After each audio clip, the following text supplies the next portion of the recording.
curious about the spark behind your favorite content creator, the journey, the challenges, and the stories that led them to the spotlight?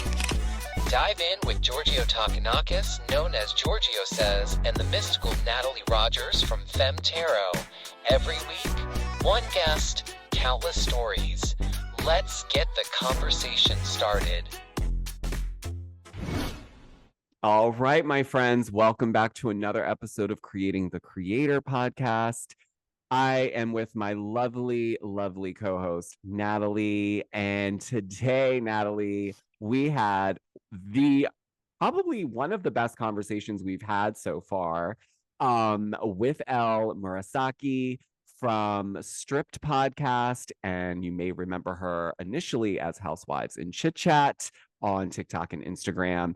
We sat down and had a conversation with her, and I'm so excited for you guys to listen because we dove right into what's going on with content creation and how it works with reality TV and the landscape it's currently in. So don't waste a breath, go grab a drink, a snack, and come back, and let's get right into the interview with Elle Murasaki. All right, so Elle, thank you so much for stopping by. We are so excited to have you, and we usually start off all of our interviews with a few icebreaker questions just to get people warmed up. So let's get right into that. So the first icebreaker question that I have is, if your life had a theme song, what would it be and why?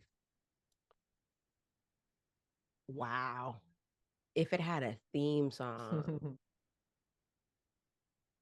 Who is that? Queen? Don't stop believing. Journey. Journey. That's Journey. Yeah, it would be, you walked in at the perfect time. What's the Queen song that I just told you always makes me cry whenever I put it on? No, you said Mama last time. That's not the right answer. Stop saying that. Wait, I wonder if it's the same Queen song that makes me cry. There is one song. I don't remember the name. Every time it comes on, I get emotional. Bohemian Rhapsody? No, Break Free. Oh yes, it's that one. Okay. I get God. So emotional. I just be sitting there like, I want to break free too. That's such a Pisces song to choose, Elle. If that's your theme song. Nothing if not on brand, okay? But no, I think it would have to be Journey, Don't Stop Believing. It's this thing has been such a ride that only faith is the thing that's got it through, because the natural, the flesh, the like practical, if it was practical, you'd be like, girl, if you don't take your ass to corporate. You know, it's funny, Natalie and I, before you jumped on, we were just actually talking about that, how it, like, you know, if you explained it to people ahead of time, they'd be like, you need to go get a job. Yeah.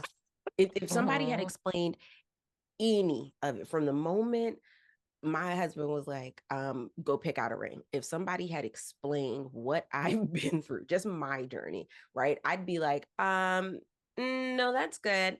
And that's not to say that the other side of that would have been like, you know, these beautiful picket fences and all of that. I'm clear on that. It's just, it's been a journey that is taking a lot of belief. Amen to that. So that's a perfect theme song. Exactly. Yeah. All right. So next question is, if you had to create a national holiday, what would it be called and how would people celebrate it? Ooh, it would be my birthday, Good March choice. 14th. What would it be called? It would,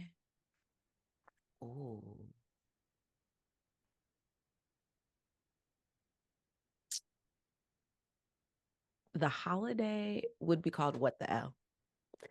And that's good. Yeah. That's really good. And it would be like a self-care, like say yes day. So like, you know, like a fuck it. So it'd be like, what the L? Just do it. Like, just fuck it.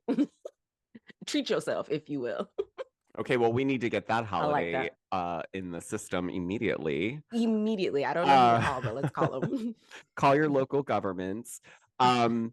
next question is, what's the weirdest talent or skill you have that not many people know about? Oh my God, I have a few. Um, Oh. I can like poke my belly out really, really far. Like I'm pregnant. I've been able to do it like for forever. I don't know. My mom can do it. It's like this weird party trick. I can poke it out and look like 6 months pregnant. That's That would one be way perfect for like, before and after photos for like these like fitness gurus and stuff. You would be the Yes. perfect Yes. model for that. And I can like roll it's all belly stuff. I can like roll my tummy, like I don't know, not like belly dancing, but like sitting down, and I can like literally like make it look like it's doing the wave. What the L? What the hell? Hey, I've you need to trademark that now. You I should. know. Let me call Bethany and get her people on it. I've never said those things on camera, but I like my friends and my family know that I can do it. Like it used to be like a do your tummy thing. I don't know. I love it. Also, the like projecting your stomach out could work if you were being hit on from behind and then you turn around and the Just turn guy's like, around oh, and be like, nope, never mind. nope, sir. I'm expecting. Nowadays your Oh, I baby daddy don't know. let you have You're friends. like, that's fine. Uh, well, then the next question is very fitting. If your life were a reality TV show, what would the title be and what would your tagline be? I have to credit a chit chatter Francis for this, but the reality show would be called LOL because it's all a fucking Oh. joke. It's all a fucking joke. Don't stop. And I don't know. My tagline when I was housewives and chit chat, my tagline was I used to get in trouble for being a chatterbox, and now I'm chit chatting to the bank. Oh, that's a good one though. That's a good Yeah. one. Yeah. And it flows nicely when you say it. It's not like a tongue Yeah. twister. Right. Yeah, that I You think could your name, I didn't even think about it. That's what Your I was name, thinking. you can do so much with L. I know in all the freaking time. LOL, what the L? I tried to even make it my handle before it was just Elle Murasaki, and they were all fucking taken. That's so annoying that like people, and Mm, sometimes the people that take the one you want aren't using the account at all. yeah. That's Yeah. so infuriating. All right, so what's the oddest thing you've ever Googled late at night when you couldn't sleep? The feds are listening, so I'll tell you that one off camera. The oddest.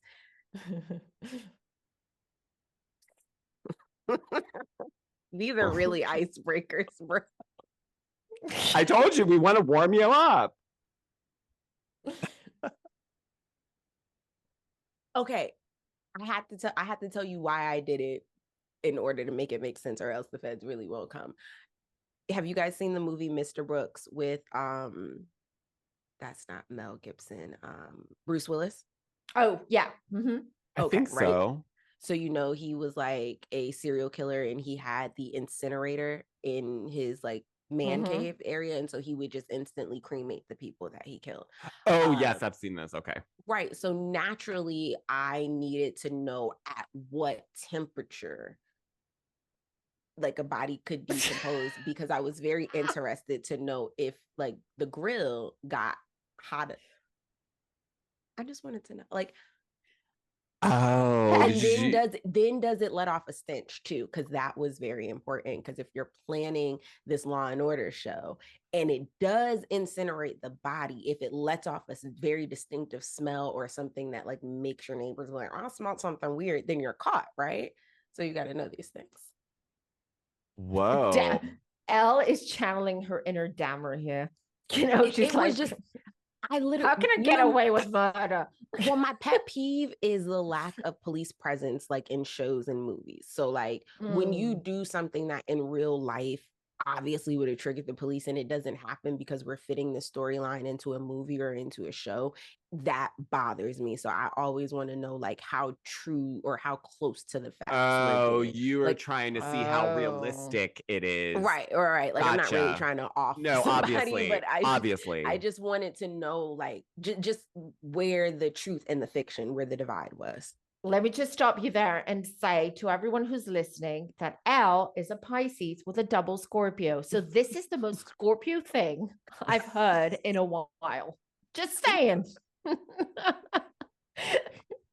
The darkness of it all, but how it's not just darkness, it's the information and the education you can get through that darkness. I love it. We're learning. Yeah, we're learning.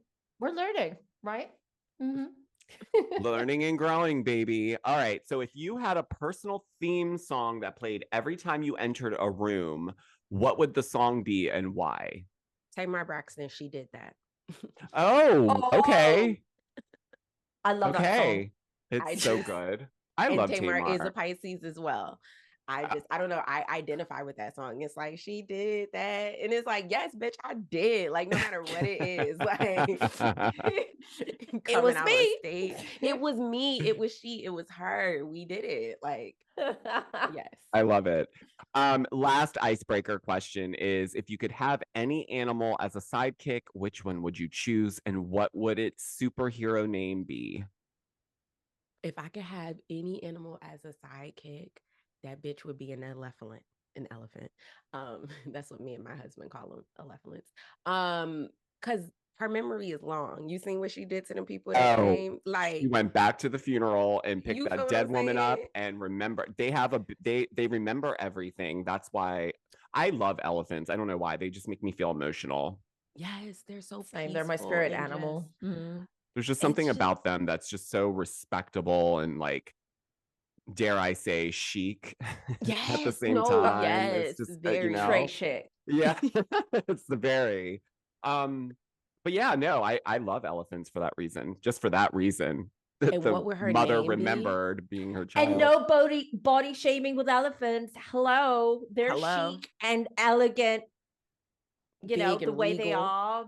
Exactly. And also they're monogamous. The way that they're just also they will take in other they will elephant baby elephants, which that makes me cry every time. I mean, it doesn't take much, but so yeah, what's the name? What's the name?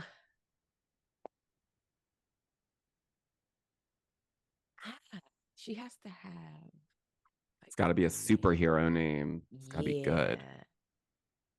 Oh, what is her name? I want it to be something like you don't really expect that from her. You know what I mean? Like a Twiggy. I do like a Twiggy. Actually, her name is Mars. Mars? Mm-hmm. Okay. Because together we're out. I wasn't expecting that. How are you gonna stop us? You guys are out of this world. You and that elephant. Out of here. Out of here. What you gonna do? I need to update on that elephant, by the way. The one that went back to the funeral and remembered that woman poached her child and wrangled her out of the burned the village down. Spun the block. Like, a mother's rage, baby. Okay. Wait. Now we can get into the thick of our conversation with you, Elle. Into the thick of it. Yes, but before we get started, I just want to preface by saying that I've known Elle now about 2 years, and we met via the TikToks.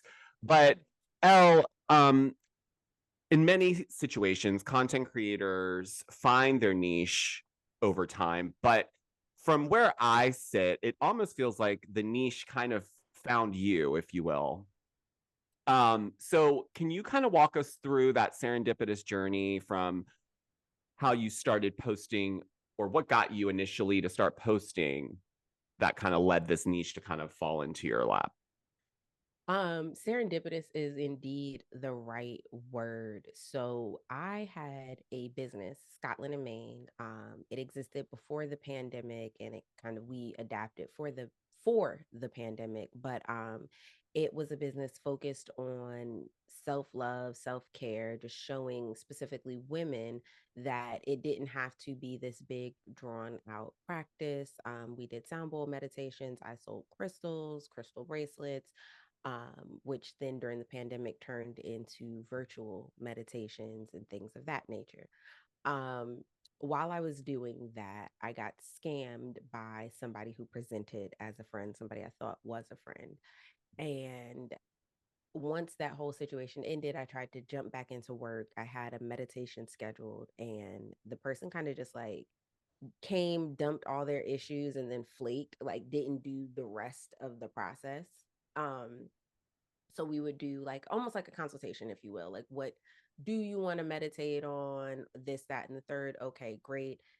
We're gonna do the meditation. And they just kind of flaked on the whole process of it all. And I just realized I didn't want anybody's energy anymore. Like I was in a place where I didn't have anything soft to say, right? Like you could come with your problems and be like, "Oh, I'm having a hard day today," which is what I'm supposed to be here for. And I would have probably been like, "Georgia, honestly, suck it the fuck up.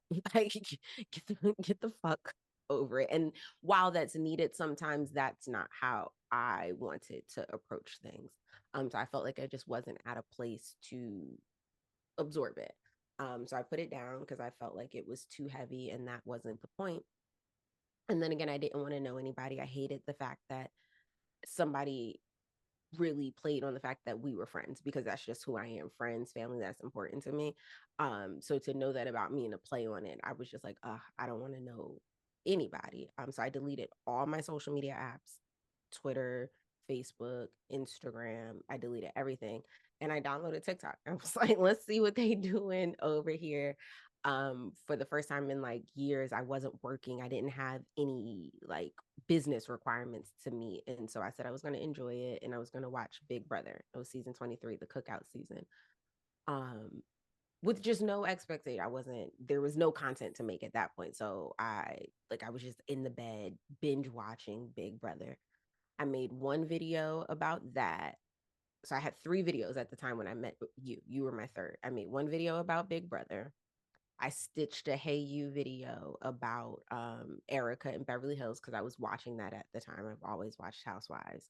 And then you made your reunion post where you were saying that Erica was a grown woman. We were talking about her turning her money over to Tom and saying that she's a grown woman. And I stitched it and replied, like, yeah, Erica that we know now is a grown woman, but Erica that met Tom when this arrangement started, when she was handling over money, when it became the norm, while she was still an adult, she was a child compared to the discrepancy in between their lifestyles.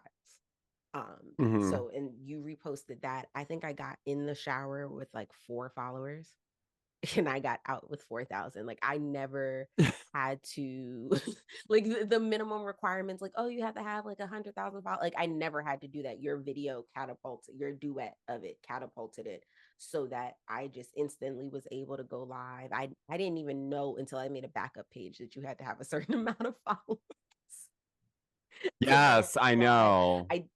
I didn't know how to green screen. I just told this story. I came and I shoved the phone in my husband's face. I didn't know how to work TikTok at all. I was like, this person, I want to respond to this. I was like, you seen those videos where it's the things are behind you? And he's like, what? I'm like, the people, it's a picture behind you. And he's like, green screen? I'm like, yeah, like click. How you do that? He was like, I don't know. I'm not on TikTok. And we fumbled around, and I made the video. And from there, people started asking me, like, oh, well, what do you think about this? It was Beverly Hills at the time. So it was just me answering Mhm. Beverly Hills questions, which rolled into, I think I was rewatching Potomac, um, which then I was sitting on my bed. I was getting ready to finish rewatching Potomac. And on the Peacock thing, Atlanta came up, videos you might like. And I was like, I don't think I've ever rewatched Atlanta. I've seen all of Atlanta, but I don't think I rewatched it. Rewatching wasn't as big of a thing then as it is now. I turned it on, and I ended up Portia was just divorcing Cordell and was dating the football guy, and they were FaceTiming and doing the lingerie thing. And it was like a ton of bricks that hit me. I said, we always talk about Candy using this platform and how she's catapulted, but we've never talked about the rise of Portia. Like, it'll preach if you let it. And I got in Canva, got some pictures of Portia, did some green screens. I think it ended up being like a 4-part thing because it was only a minute at the time on TikTok, and it was history after that. Those things did like 300,000 views 2 years ago, so 300,000 was more than it was less people on TikTok, so it was more impressive. But it did like 350,000.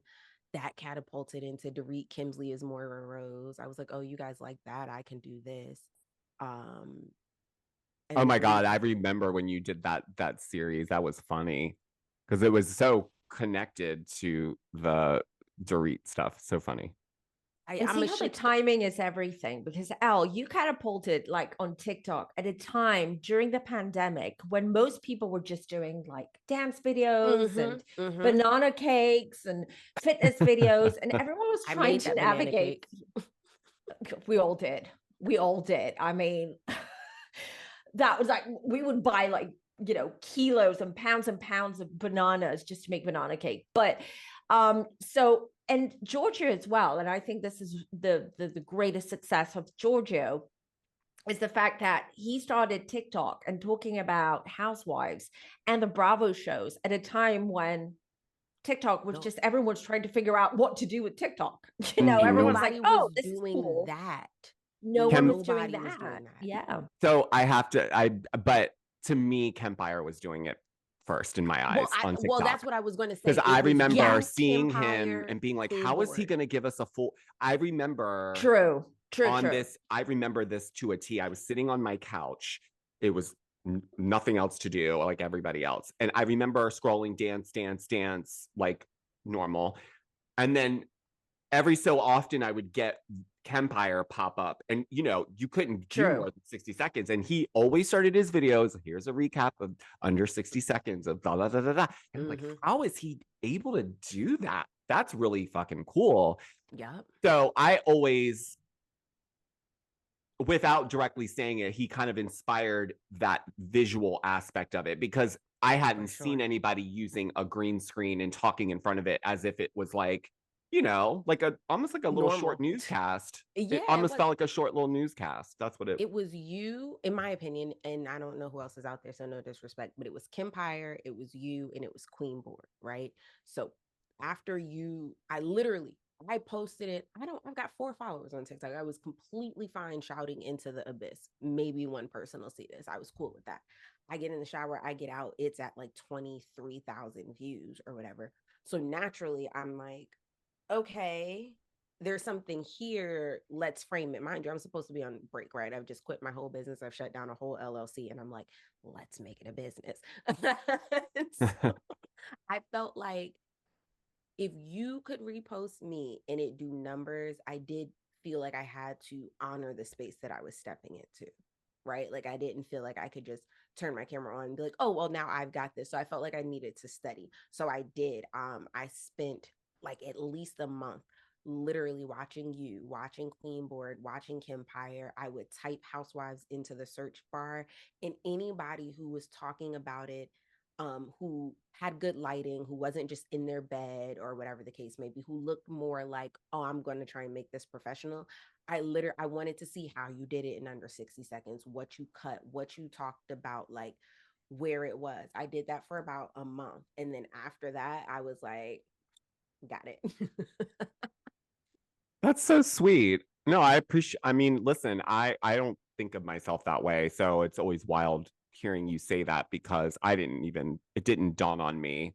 But, I think we've all been in that space. I found Natalie through Kempire because they were doing collabs together where she was reading on different topics that Kempire asked her about. And I remember being so drawn to this, and that inspired me even more. And I reached out to Natalie, I think that same night that they did the video, and I reposted it, and And then from Yeah. there, we went from there. So it's just like, to Natalie's point, timing really does kind of just put things where they need to be when they need to be there. So Absolutely. Absolutely. How would you say, like, to the top, like, just to expand a little bit more, because you started off with recaps and then it went off from there, it skyrocketed from there. How would you say, because there's so many content creators now who do cover Bravo, they do cover the Housewives, and I feel that there is a slight competition and antagonism between them. There shouldn't be, because there's room on the table for everyone. Absolutely. But some of them feel that way, right? But that's fine. How do you see your content and you as a content creator evolving from that moment where it all just blew up for you to today? I'm just now kind of accepting the fact that I am a content creator. I went out to dinner the other day and my husband was like, I think the people behind us noticed you. Like, it was just, they didn't say anything. It wasn't weird, like in a bad way, but like, when you notice somebody. And I had to really like fight imposter syndrome to dig through, am I okay with that? I had a conversation with my family about how they would like me to handle things if I am noticed when I'm out, because I'm out and I'm spending time with them, right? Like, I've made it a point to not make my content everyday stuff showing you what I eat, where I'm going, so that those things can be sacred with my family. So I'm still wrestling with that, but I think for me, I noticed that I was building a house on a foundation that somebody else built, right? So I realized that all of my content was contingent upon what Bravo did. And I was starting to feel that before the strike was even a thing, right? Like, it just, and Giorgio, you can tell me if I'm wrong. For me, there was this minute where like instantly Bravo got dark. Like, it was just a light switch. And it was like, we were always being petty. We were always being catty. But for me, it just felt like in one season across the board, everything just got really dark. And then it was like, I'm not even having fun. We went from having to use our platforms to say, hey, Bravo, what Jenny Wynn did, like, that's not cool. We don't want that, into the Lisa Rinna, into the Diana Jenkins, into the, like, it was just like boom, boom, boom, boom, boom, boom, boom, boom, boom. And I'm not having fun. oh Like, no. I I'm mean, I could handle the Beverly Hills stuff, but I'll tell you what really took it out of me was New Jersey. Those fans are something else. They the are fans they for New are on Jersey are another steroid. I've nasty. never seen anything like it. The messages that I was receiving, Yeah. no matter what I said, Yeah, no I matter was whose side getting you're it on. from any direction. So yeah, it did. I agree. It went dark, but I also feel like it needed to go dark so that it could kind of shift out of that space because it was lingering.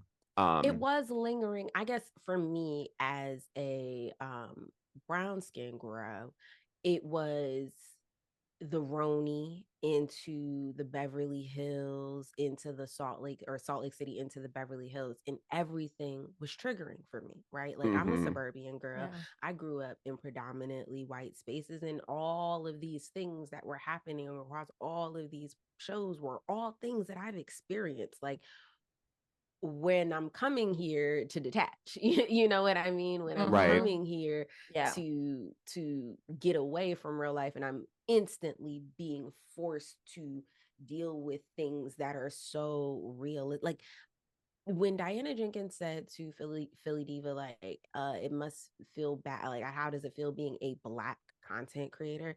Like, those things are thrown in our face on a regular basis, as if we were like, hey, God, I'd like to be, I want to be a Black girl. Like, you know what I mean? I didn't pick this. I can't do anything about it, but it gets thrown at me as if I can, right? Or as if it's hurled at me like it's this rock, like it's something that I should be ashamed of. So to constantly watch that, and again, let's just keep it about Bravo. They don't care. They don't care. They don't care. Honestly, when it's anti-Black, They don't. So to even have to use this platform to say, hey, what Jenny Wynn is doing is wrong. These type of people shouldn't be supported, when I know I would never have to use this microphone to tell you if she had said something anti-LGBTQ or if she had said something anti-Semitic. So all of those things, right, got like really heavy, which is where the kidnapping a housewife video came from. Because I just started rewatching old shit. I was like, we're gonna go back to the good days. And then I went back and I was like, this is what I'm here for. This is the laughter. So for me, kidnapping a housewife, I never thought it was gonna do what it did. I was like, let's just not talk about that shit. Totally. But that's one of the, you're right, because one of the reasons, like Georgia and I, we did this Sunday show for a year where we would like talk. It was commentary and tarot and reading around, you know, what was happening in the weekly shows. And it got, especially, you're right, Georgia, especially New Jersey. You got a lot of crap coming your way with the New Jersey stuff, right? With the Melissa versus Teresa, Teresa versus Melissa. And Georgia and I said, we need a break from this. Like, we need a break from this. It's too dark. The fans are getting dark. It's not just the housewives or Bravo production, it's the fans. The fans are really taking that darkness and just expanding it everywhere and just attacking. And that's wrong. That's wrong. That's but wrong. They doxed I'm not going to blame the Jessica, fans though. like, right. over her opinion on a show. Like that's ridiculous. Right. But see, here's the thing. For me, I feel like, and like, this is gonna be my next question to you, is that like throughout this journey, you know, you obviously are gonna receive. We've all received feedback, whether that be positive or negative. But like, how do you handle the feedback, whether it is positive or negative? And like, what does it say? Like, how do you determine if it's like someone's just being constructive in their criticism? Because there are some people that reach out to me and I do see that they're just trying to be constructive, and I take it exactly in that way. But you know, there's other forms of constructive criticism that sometimes people will throw at you, but it's really a dig. It's just disguised in a like not so unkind way so that it may not be called out. How do you deal with feedback in general when it comes to your content? This is not Wine Country, and I'm not Amy Poehler or Maya Rudolph. I'm not looking for no feedback, so I don't. Like, I am 33. I've been bullied since I started getting bullied at 7. Okay, like I talk too fast. I'm uneducated. These are all things that are hurled at me in my comments, and I just be like, oh, okay. Now, what I do take into account is just because I have a microphone and an opinion doesn't mean that my opinion always rings true. Doesn't mean that my opinion, even though I don't want it to be offensive, doesn't mean that it doesn't offend somebody, right? So I listen to things like that. There are 2 videos in particular that I've taken down based off feedback. The first one was when Meredith Marks was talking about her nephew who had attempted to unalive himself. Meredith's story that she offered the camera did not add up, having nothing to do with the nephew. What Meredith said from the reunion to the season when he was there didn't add up. But when I posted about that, and even though I said I'm not talking about the nephew and what he went through, I'm talking about Meredith using him for a storyline. I think that's worse. You know what I mean? However, even though I said those words, it wasn't received like that. What was received was I was judging and talking about this person who attempted to go as far as drinking bleach because they didn't want to be here anymore. And that's not what I was here to talk about. And so even if it was received that way, I don't give a fuck about the views. I privated it. Okay, cool. Hear you. Jamal Bryant did a podcast, and the people on the podcast asked him, could he it was something weird. Like, could he be friends with somebody who liked men, or could he date a woman who also dated men who liked men? It was something in the LGBTQ space, right? And I stitched it and I shared my opinion. The comments got weird. Some of the women were like, you see the way he even sit with his legs crossed, he a sissy himself, I would never. So I was already like, whoa, this put me on a side of TikTok that like I didn't want. But then one of my followers DM'd me, and the way that he explained it made so much sense to me. I couldn't private it fast enough, but he said the question was unnecessary, right? So the way he framed it was, take that same question and then apply Black. Would you do such and such if the person you talk to used to date Black men? See how that don't matter? Like when you're talking about this human being and your interaction with this human being, the rest of that doesn't matter. And so all it's doing is inciting essentially a homophobic conversation, Mhm. because we didn't even need to bring that part into it. Are you having a good time with this person? Is this person a good person to you? Then those should be the only factors that matter. That made so much sense to me. And again, we can have a ton of conversations. I'm not here to triggering conversations. Right. So feedback like that I listen to. No, it's so key in what we do too.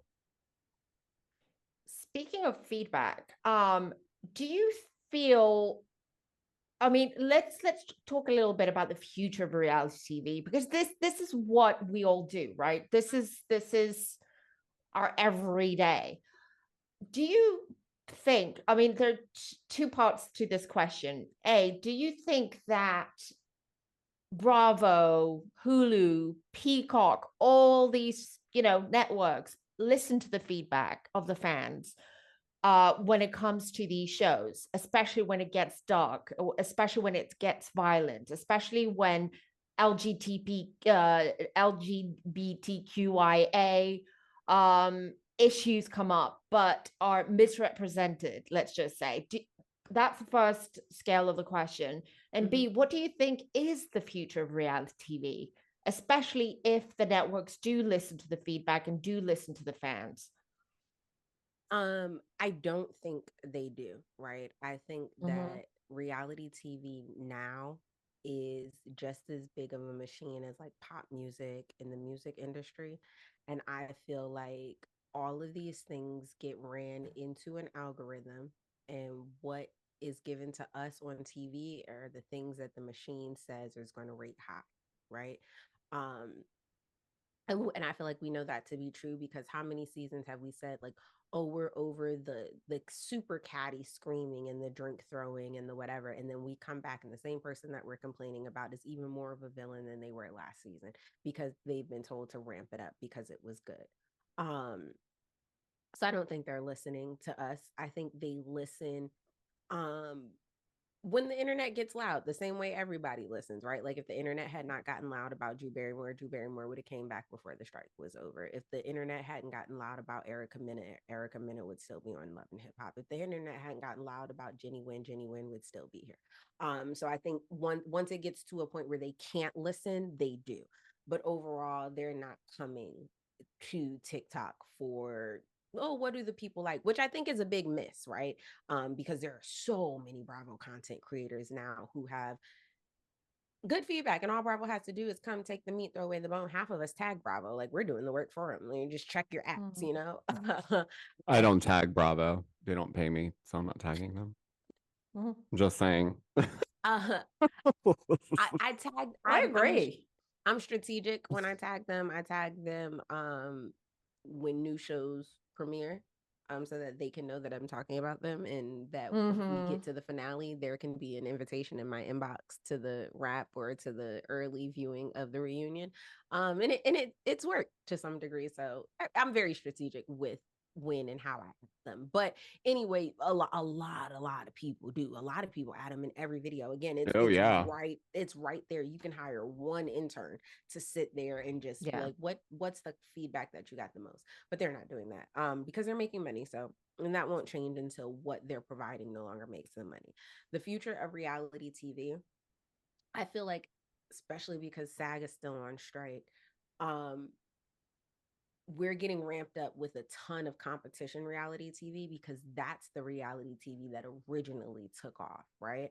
And I think that from those reality TV shows will birth some people that can go and bounce someplace else to a reality show. But I think that's where we'll begin to find our new, we didn't know them before this type of people. Um Also, I think it's time to lay off the celebrity reality TV. Like, again, the reality TV that we fell in love with were strangers. We didn't know Vicky. We didn't know the cast of OC. I Right. mean, like, we knew Gina, you know what I mean? One or two here and there, but we've got celebrities on villains. We've got celebrities on traitors. We've got celebrities on regular commercials now because SAG is on strike, which I think is complete bullshit, but whatever. The celebrity game is oversaturated while they're simultaneously telling us we want to maintain our privacy. Okay, well then go home. No, well, the to be really transparent, I think it's interesting when you talk about the landscape of how reality TV evolves. But when you talk about like how people will say, like, I don't want to see women putting their hands on each other, but then from my experience, when I talk about shows like Roni, for instance, there's no drink throwing. We're still getting to know these ladies, but it's still good TV, right? Absolutely. I cannot tell you the feedback is the same when it comes to when it's no conflict is what I'm when there's zero conflict and it's still good TV, people are not as entertained and excited by it in my experience. So it's just interesting when other creators talk about what pulls their audience in. Like I have talked to some, and they're like, if I don't talk about something dramatic, they're not coming. You know what I mean? Like they're not here to listen to a breakdown. They want to hear the drama. So it's just interesting because the audience is kind of steering the ship because they're the ratings to these shows. But also the audience is adapting because if we look just look at Jersey Shore, for instance. Were you? Okay. Yeah, exactly Jersey Shore. How it started, 10 seasons of them being shit-faced, just fighting, sleeping with each other, just a mess. And look at them, it's still on. You've got Jersey Shore Vacation. They're all married. Well, most of them, they've got kids, they're mellowed out, but people are still watching because they're adapting. So I really think it's not really, in my opinion, I don't think it's the fans up to a point. I agree with you, Al, up to a point they can influence maybe the content that they're serving us or producing for us. But on the other hand, I really think it's up to the networks and the production companies to teach us, because us as fans, as viewers, we can adapt to just as we adapted with TikTok. Look at TikTok now. TikTok is one of the biggest platforms. It used to be like a dancing platform, and just put filters on, the dog filter, the bunny filter, and the thing. And now most people get their news off of TikTok. Yep. Yes. The so amount we of people adapt. that I have tell me now, I literally have a message that says, "Girl, you're better than Channel 7." That's the ultimate deal. compliment. Not even for me though, but for the landscape of the news. And I said this, I was on live yesterday. Joy Reid, MSNBC news commentator, she was talking about obviously politics, but she was talking about how the news hasn't found a way to cover politics in 2023, right? So and not to make this all political, but what she was saying was with Kevin McCarthy being out and the change of the Republican Party, she was saying that the Republican Party hasn't found a way to talk to adult voters, right? The polls show that most adult voters over the age of 40 no longer believe that voting is the way to get things changed, because specifically the Republican Party has shown us no matter what you vote on, we're still going to do it. Okay, you're going to vote on abortion, but we're still going to ban it. Okay, you're going to vote on this, but we're still going to take that away. We're still going to gerrymander. We're still going to whatever the case may be. So they haven't found a way to draw in those 40-plus-year-old voters who are falling. And then Joy Reid on the other side of that said, we haven't found a way to commentate on it. She was like, this is happening in the Republican Party. And then to mitigate and to balance out that conversation, we're talking about Joe Biden wearing sneakers. We are not covering the news that people are interested in. This is why, though, most people do go to TikTok for news, because we have people in the political space that do what we all do here for reality TV for the news. They just give the real information, and it's not like Joe Biden was wearing sneakers walking his dog today for 20 minutes in your morning news hour, and you really don't know what's really going on. But that's why that's why our government has a huge issue with TikTok, because they can't lie to us anymore. There's too many people now talking. So yeah, it's different than when you had to buy an encyclopedia to get this information. But I think to your earlier point about training the audience, right? You have so many people that say Miami is giving. Miami is that girl. Miami is the best franchise out right now. And Miami is not serving us fights.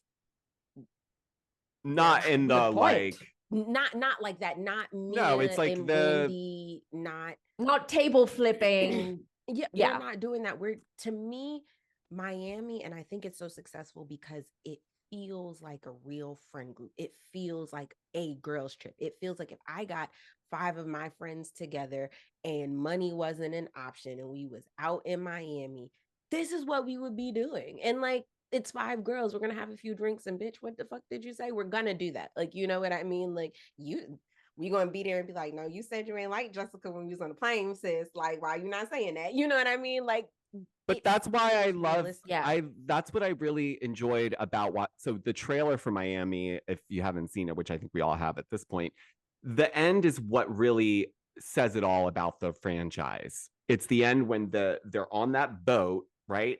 And then Lisa and Kiki are yelling at each other. And then all of a sudden, a mariachi band is playing while they're screaming. And then all of a sudden, Alexia's crying and Gertie starts to cry. And then Adriana's laughing and then starts to cry. And all of this is happening at the same time. That is what drives the viewership. That's what started all of this, is those crazy moments that when you stitch them together are absolutely ridiculous. But we love that because we have been in situations like that. We've been out with a group of friends where you start crying together automatically because you had too much to drink. It's the end of the night and you're having an emotional moment. So that's fine. It's the like, I'm getting a private investigator to come find out all of the dirt around your family and what you did in college. That's the stuff that creeps me out and makes me not want to engage it from any other level but commentary. Because it's like, I would be scared shitless going on some of these shows with some of the things that they do behind the scenes. I'd be like, oh shit, did I clean up everything that's not dirty? But the thing that gets me about that, right, is this shit not adding up. You're telling me, all of these reality stars are telling me now that the checks aren't that good, right? We're not making that much money after you taxes and your light bills because they're plugging up in your house, all of this, right? You're on a show. The person who allegedly was doing background checks doesn't serve us any merch. We don't know her outside of TV. Not to say that she doesn't have anything else going on. I'm saying what she sells us is just her on TV during her season, correct? So this is just your job. You come and you film 6 months out of the year. For 6 months out of the year where you're not making that much money, enough to sustain the whole year, it's worth doing background checks? Like, what the fuck are we doing? On your coworker?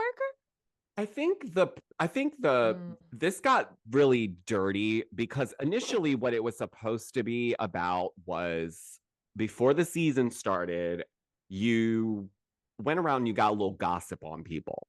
Gossip. Not like I went and saw Natalie's doctor and she told me that she wasn't pregnant. So you wait till I bring this. Like, that's dirty shit where it's like, that's not weird shit, bro. That's But not they what we do wanna that when do. they've got something to hide. Yes. So just saying, so if you've got skeletons in your closet and you just want to make sure that no one opens that closet and brings his skeletons out, you're going to go digging for everyone else's skeletons. Do what you need to do. And you do what you need to do to protect your family, your name, your brand, your business. Insane. It's insane. It's all this for TV. And as you said, not everyone earns bucket loads of money. Okay. Some of them just earn like 20K, 30K, as you said, deduct the taxes. The advertising isn't there. Like, true. This is not Housewives circa 2015, right? Like, you remember at a point, especially with Atlanta Housewives, it was, you had, that was part of the circuit, if you will. You had to come through Atlanta. Sierra was on Atlanta. Like, You know what I mean? The advertising, the stuff isn't there. Okay, fine. Let's be real. Roni Legacy peaked at, I want to say, 566,000. Peak wasn't even 600. I don't know this last episode or whatever, but prior to this, peak wasn't even 600,000, and Bravo was happy with that. Well, to be fair, I will say I think people need to understand streaming is going to be the future. So these ratings are going to shift the way the networks look at projects, in my opinion, because we have a ton of content on these platforms. And I can tell you right now, I know they're not all justifiable through views. No, not at all. But they're streaming there because advertising and TV advertising are still two different that parts. is the thing. That's the kicker. And what I'm learning is it's not about so much the content being so great. Do we have new content to throw new advertisers on? So yeah, Elle, we're going to go ahead with your project. We'll give you 2 seasons of it. We'll make this much off advertising because it's going to play anyway. People are going to watch. Someone's going to watch your show and they're going to have to watch the ad. So it's just interesting dynamics now because yes, those ratings don't look great compared to 2015 ratings, right? But 2015, no one was streaming and doing all that. More people are watching the next day than they are live. That's the truth. You know why? Because and now they're giving you extra scenes next day too. Correct. So like for OC, I absolutely am going to watch the uncensored version on Peacock. Why would I not? Why It's a would whole I different not? experience. So yeah, it's changing the landscape of viewership, but it's still there. Let's be clear. It's just hidden behind streaming numbers and data, and they don't share that with us. Like TV Deets, a big account we all are familiar with. I've reached out to them multiple times. Can you find out like what is Miami doing on Peacock? Because this is going to be their first run on the network for this new season. And he was like, they're very like, oh, like they don't want to give it to you. Don't forget that a lot of internationals like me, I don't live in the US. I watch it through different streaming platforms, right? Like So that's right. You have to factor that in. You have to factor that in as well because there are people from the UK. They don't have subscriptions to Peacock, to Hulu, to Bravo. And it's not even available. Like when you go on Bravo online on the internet, it's not available outside the US. So I can't even become subscribed. So there's so much. The licensing that they do for other countries. Yeah. So, that they're fine. The talent the talent that's doing well is going to continue to do well as long as they play the game.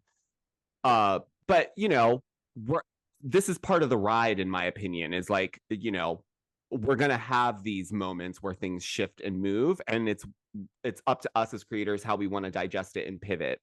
Right. It's also a change in TV in general, right? From switching to cable to over to streaming to the price of it all to the economical situation of the world. It's my understanding with streaming, though, that it's a little bit harder for somebody for TV Deets to even post it because of the way that they're pulled, right? So when you're watching TV, when it goes off, by the next day you have that you can say, we ran this program in this time slot, this many people tuned in, of them this is the age breakdown, right? For streaming, you've got next day, well, who streamed it who streamed it who streamed it in inside of the 24-hour window, how many people are streaming it 1 week post that's posting, the thing. and how many people are streaming it 3 months versus 6. So there's a larger pool that it goes into. So again, it's my understanding that it's even pulled at a slower rate, whereas TV ratings are pulled next day. You can find them because they need to report back to the advertisers. That's why the advertisers are expecting what the numbers are the next day so they can see like how they did. Absolutely. But when you have networks like Fox and ABC, which is getting ready to break down the conglomerate that they just built over the last recent years, right? Like ABC is up for grabs to possibly be purchased. Fox on its peak hours is bringing in, again, about the same ratings as New Roni. 500,000 is now a good day for Fox News. Like, you know what I mean? So everything is changing. So you can't even really say what's flopping nowadays because everything is wobbly. So true. Well, last question, Elle, and then we will let you go. I want to know, since you've accomplished so much in such a short span of time thus far, where do you envision your content creation being in like 5 years from now? Like, what do you see yourself doing? Mm, that is wow. And that's big because 2 years ago I couldn't see myself sitting right here. I mean, I wanted to be, but I couldn't. I couldn't see it. Um, in 5 years, I would love Stripped to be its own talk show, whether that stay like audio based, um, like in a studio, or whether we have a studio and it's visually a visual component to it. I would love to be a like Sally Jesse Raphael meets a Katie Couric. Like I want to get down to the nitty gritty, but I also want to still be soft and like be a safe place to land. but also like, why did you do that?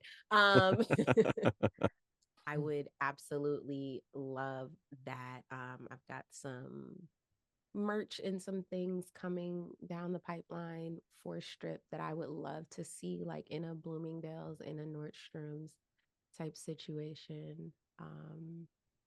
I don't know. I want to continue to make people happy and be able to like provide a life for myself while I make people smile, while I entertain them. My favorite all the comments. Oh my God, I love your commentary. Yo, you're so funny. Those things are really nice. But when I get the moments that say like your page brings me joy, or Hmm. I was going through a really hard time and like finding your page has like helped me laugh again, or thank you for I do lives, we even talk about pop culture, but I still hold space, right? Like, yeah, we're all talking about pop culture, but we all have like mental health issues and like dogs and kids and lives, you know what I mean? So getting messages like thank you for holding space, or I really needed this live, moments like that. So to be able to provide that, to be able to be a light in this weird world that we're living in, and then be able to like feed my face off of it, that's cool. No, it is. It's such a blessing, right? That we get to, not everyone gets to do what they love to do and actually build something out of it. So, But well, it's a Elle, lot of blood, sweat, and tears. Let's just put it out there. It's well, Oh my not yes, as God. easy as it seems. It's it does look easy from the outside. I Yeah. will agree let with me that, but it's not. let me say this for the it looks easy, right? So I've got the podcast, I've got Strip. Wednesday is the day the show premieres. Well, this Wednesday, the Lashandra and Ray stuff happened on TikTok, right? So I posted that.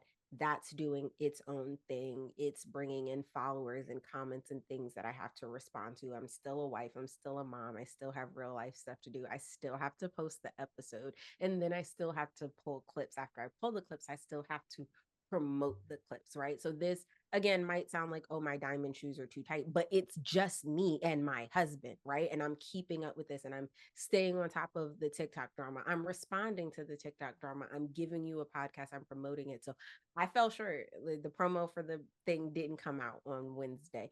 People were in my thing like, okay, can we talk about Married to Medicine? Enough of Ray. And I'm like, I'm a person. So it's Yeah.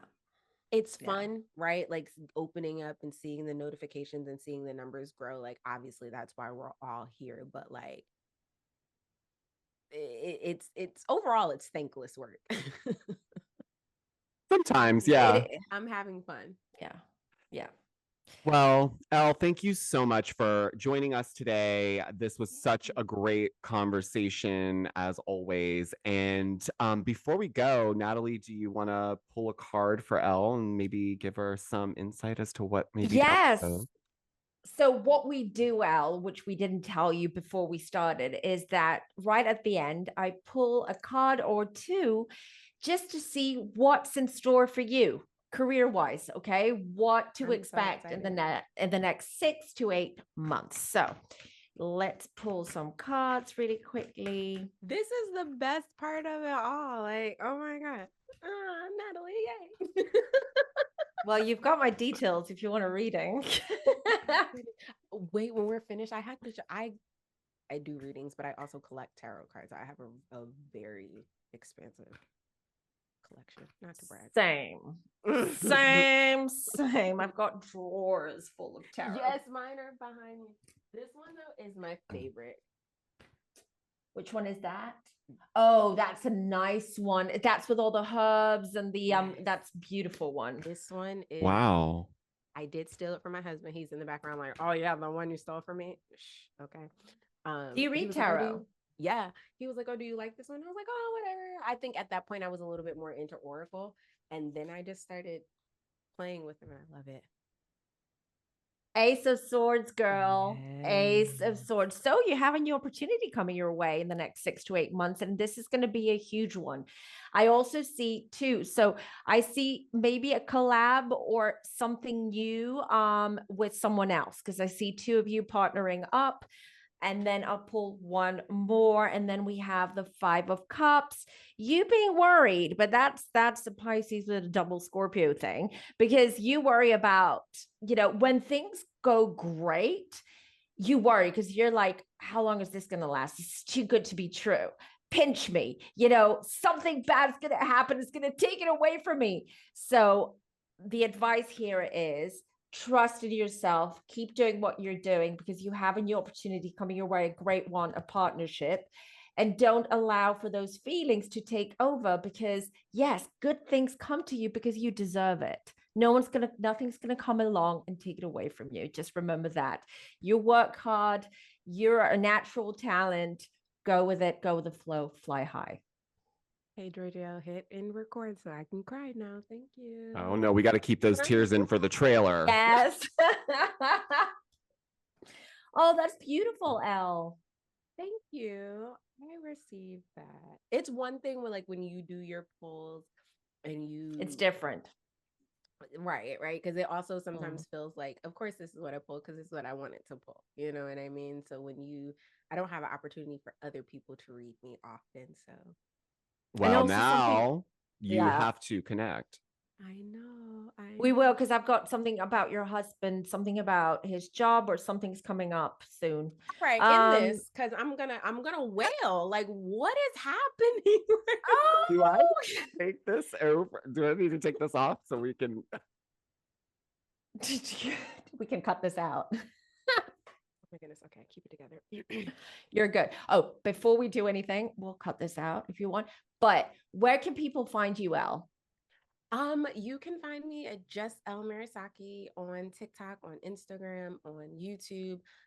Those are the places that I normally play in. I'm on TikTok the most, so just Elle Murasaki on TikTok. Everything on my Instagram is funneled over just for the people who refuse to download TikTok. Same thing with my YouTube. I'm only one person. I do try to respond to the comments. I do try to engage because I know you guys aren't Pokemon. I'm not just here collecting you guys, but also it's just me. So Perfect. Elle, thank you. Thank you both. Thank you both. Elle, thank you for joining us. There are a lot of people in this set of mine, so you're welcome. Oh, yeah, well, I'm a psychic medium. I've got a lot of spirits and I talk to a lot of people, which is why I got confused for a second. But I don't even know who I'm talking to half the time. I'm just talking. So we're all good here. We're all good here. We're all good. This is our tribe. Yeah, for sure. But thanks, Elle, for doing this. Thank you for joining us on Creating the Creator. And we'll be seeing you very, very soon. Bye. Bye.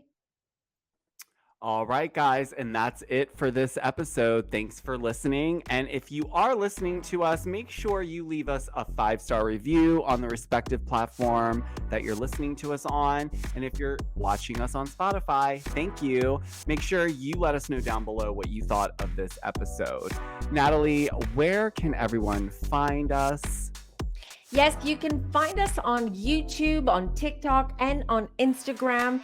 Giorgio goes under Giorgio Says on all these platforms, and I go under Fem Tarot. So please make sure that you follow us over there as well, because there's a lot of content that we roll out every week. And if you're not subscribed to our YouTube channel, make sure you get subscribed and hit that notification bell so you don't miss when we upload our new episode, which will be once a week.